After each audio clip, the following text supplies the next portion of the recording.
Done ಡನ್ ಡನ್ ಡನ್ ಡನ್ ಎಂದು ಜಾಂಗಟ್ಟೆ ಬಡಿಯೋಣ.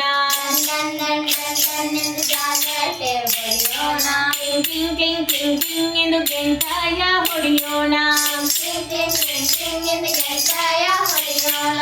ಪಳ ಪಳ ಪಳ ಪಳವಾಗಿ ಪಟ್ಟಾಯ ತೆಗೆಯೋಣ. ಸೀತಾರಾಮಚಂದ್ರನಿಗೆ ಅದರನ್ನ ಹಾಕೋಣ. ತಗ ತಗ ತಗ ತಗ ತಗವೆಂದು ದೀಪ ತೆಗೆಯೋಣ.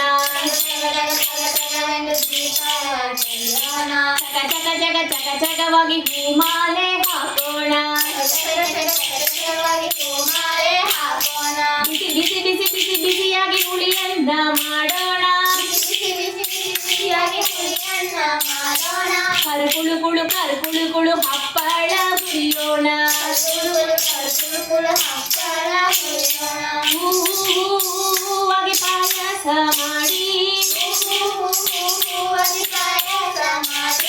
ಬಾಲರಮ್ಯ ಮಕ್ಕಳಿಗೆ ಅದರನ್ನ ಬಡಿಸೋಣ.